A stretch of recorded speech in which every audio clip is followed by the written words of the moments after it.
ఎన్నో సమస్యలకు కారణమైన ధరణి స్థానంలో భూభారతిని రాష్ట్ర ప్రభుత్వం తీసుకువచ్చిందని తెలంగాణ రాష్ట్ర రైతు సంక్షేమ కమిషన్ సభ్యులు చెవిటి వెంకన్న యాదవ్ వెల్లడించారు. శనివారం మద్దిరాల మండల కేంద్రంలోని మధు గార్డెన్లో భూభారతి చట్టంపై రైతులకు అవగాహన సదస్సు ఏర్పాటు చేశారు. జిల్లా అడిషనల్ కలెక్టర్ రాంబాబుతో కలిసి వెంకన్న యాదవ్ ముఖ్య అతిథిగా హాజరై మాట్లాడారు. రైతులకు ఒక ఉరితాడుగా మిగిలింది ఆనాడు ధరణి అనే ఒక దరిద్రం. కానీ ప్రస్తుత ముఖ్యమంత్రి ఆనాడు తెలంగాణ పిసిసి అధ్యక్షుడిగా రేవంత్ రెడ్డి గారు వారి బృందం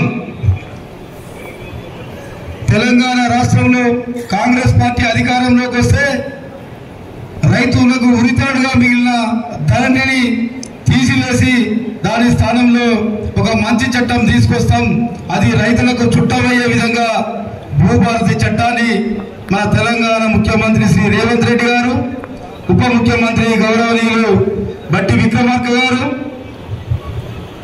అదేవిధంగా రెవెన్యూ శాఖ మంత్రులు శ్రీనివాస్ రెడ్డి గారు, మిగతా మంత్రివర్గం ఆలోచించి మనం ఎన్నికల సమయం నుంచి హామీ మేరకు తెలంగాణ రాష్ట్రంలో రైతులకు కూడా మేలు జరగాలంటే ఏ ఒక్క రూపాయి కూడా ఖర్చు కాకుండా గతంలో ధరణి సమస్య వల్ల రెవెన్యూ అధికారుల చుట్టూ తిరిగినా పాప వాళ్ళకు రెవెన్యూ అధికారులకు అధికారాలు లేవు, కేవలం సివిల్ కోర్టులకు అధికారం ఇచ్చి పేదవాడికి న్యాయం దూరమైంది గత బీఆర్ఎస్ ప్రభుత్వంలో. కానీ అలాంటి పొరపాటు లేకుండా రైతులకు ఒక ఆదా పైసా ఖర్చు కాకుండా రైతుల వద్దకే అధికారులు ఇస్తారు. మీ సమస్య ఉంటే